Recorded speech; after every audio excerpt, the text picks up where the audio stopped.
میں doctor Rashid Miyan, assistant professor Urdu, government college tonic,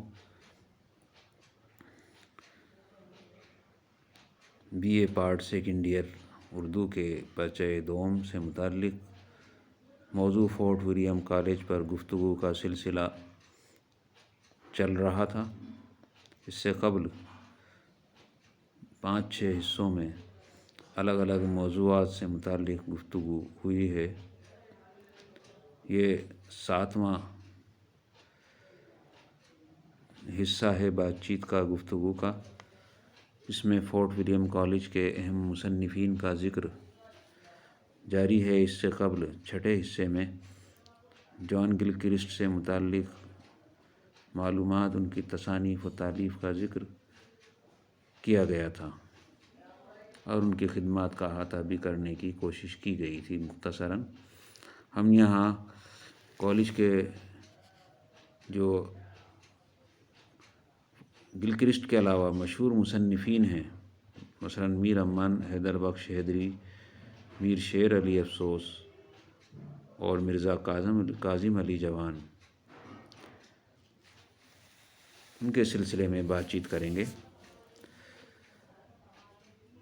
اولاً پہلا نام میر امن کا آتا ہے، جو اس کالج کے سب سے مشہور قلمکار یا مصنف ہیں، اور ان کو جو شہرت دوام حاصل ہوئی، ان کی جو مشہور تصنیف ہے باغ و بہار، اس سلسلے سے متعلق مختصراً گفتگو کی جائے گی۔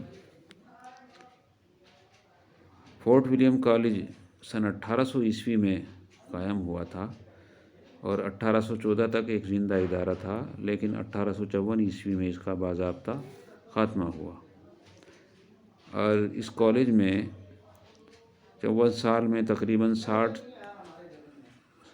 سے زائد کتابیں تیار کی گئیں، لیکن میر امن کی باغ و بہار کو جو شہرت حاصل ہوئی تھی وہ دیگر کسی کتاب کے حصے میں نہیں آئی۔ تو یہ آزادانہ یا خود ساختہ کتاب نہیں تھی، بلکہ ایک ترجمہ تھا جو باغ و بہار کے نام سے میر امن نے کیا تھا۔ یہ قصہ 4 درویش سے متعلق ہے۔ اس کے علاوہ میر امن نے گنج خوبی کے نام سے مشہور کتاب اخلاق محسنی کا ترجمہ بھی کیا تھا، لیکن اس کتاب کو وہ شہرت حاصل نہیں ہو سکی جو باغ و بہار کو حاصل ہوئی تھی۔ 4 درویش کا ترجمہ میر امن سے پہلے 9 طرز مرصع کے نام سے میر عطا حسین خاں تحسین نے کیا تھا، لیکن میر امن کے اور ان کے ترجمے میں یہ فرق ہے کہ اس کتاب کو انہوں نے عام بول چال کی سہل زبان میں پیش کیا تھا، اور یہی ہدایت گلکرسٹ نے میر امن کو کی تھی۔ اس کا ذکر انہوں نے اپنی کتاب میں بھی کیا ہے۔ میر امن نے باغ و بہار لکھتے وقت میر امن نے گلکرسٹ کی ہدایت کا پورا خیال رکھا، اور یہاں تک کہ ایک ایسی مفید اور اہم کتاب بطور ترجمہ پیش کی کہ آج اسے ترجمے کی حیثیت سے نہیں بلکہ آزادانہ کتاب کی حیثیت سے لوگ پڑھتے ہیں، حالانکہ حقیقت یہ ہے کہ وہ ایک ترجمہ ہے، لیکن اس کی مقبولیت آج بھی کم نہیں ہوئی ہے۔ آج بھی باغ و بہار کو وہی مقبولیت حاصل ہے جو 200 سال پہلے تھی۔ تو اس کتاب کی مقبولیت کا راز بھی یہی ہے کہ اسے عوامی یعنی عام بول چال کی زبان میں میر امن نے تحریر کیا تھا، اور اس کتاب کا ایک بڑا کارنامہ یہ بھی رہا کہ اردو میں اس کتاب نے سلیس نثر کی بنیاد بھی ڈالی، اور کہا جاتا ہے کہ اگر باغ و بہار نہیں ہوتی تو غالب کے مکاتیب بھی نہیں ہوتے، اور غالب کے مکاتیب نہیں ہوتے تو سر سید کی علمی نثر بھی وجود میں نہیں آتی۔ تو اس اعتبار سے اگر ہم دیکھیں تو باغ و بہار اردو نثر کا ایک اہم سنگ میل ہے، اور اردو نثر کی ایک لافانی خدمات بھی۔ میر امن کی باغ و بہار کے سلسلے میں الگ سے کسی لیکچر میں گفتگو ہوگی۔ ہم دوسرے اہم مصنف میر حیدر بخش حیدری سے متعلق چند باتیں کریں گے۔ میر حیدر بخش حیدری دوسرے اہم مصنف تھے فورٹ ولیم کالج کے، اور سب سے اہم بات ان سے متعلق یہ ہے کہ انہوں نے ہی سب سے زیادہ کتابیں فورٹ ولیم کالج کے مصنفوں میں تحریر کی تھیں۔ قصہ محرمہ اور قصہ لیلا مجنوں میں حضرت امیر خسرو کی مثنویوں کے قصوں کو حیدری نے اردو نثر میں تحریر کیا ہے۔ ہفت پیکر ان کی منظوم تصنیف ہے، یعنی یہ شاعرانہ تصنیف ہے، اور یہ ایک مثنوی ہے جو نظامی گنجوی کی فارسی مثنوی کے طور پر تحریر ہوئی ہے۔ حیدر بخش حیدری نے تاریخ جہاں کشائے نادری کا ترجمہ تاریخ نادر شاہی کے نام سے کیا تھا۔ اس کے علاوہ گلشن ہند، گلزار دانش، گلدستہ حیدری وغیرہ بھی ان سے متعلق اہم کتابیں ہیں۔ گلشن ہند تو شعرائے اردو کا تذکرہ ہے، اور اردو کے مشہور تذکروں میں اس کا شمار ہوتا ہے۔ انہوں نے حاتم طائی کی 7 شعروں کا قصہ آرائش محفل کے نام سے پیش کیا تھا۔ یہ قصہ آج بھی مشہور ہے، اور حاتم طائی کا قصہ کئی کلاسوں کے کورس میں شامل ہے، اور حاتم طائی پر ایک مسلسل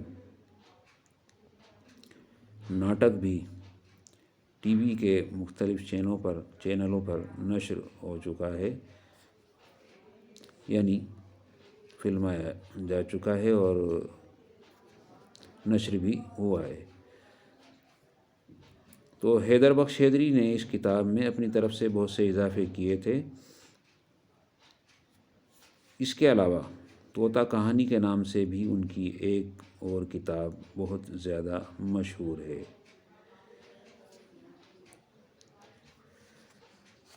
حیدر بخش حیدری کے علاوہ میر شیر علی افسوس بھی اس کالج کے اہم مصنف تھے۔ انہوں نے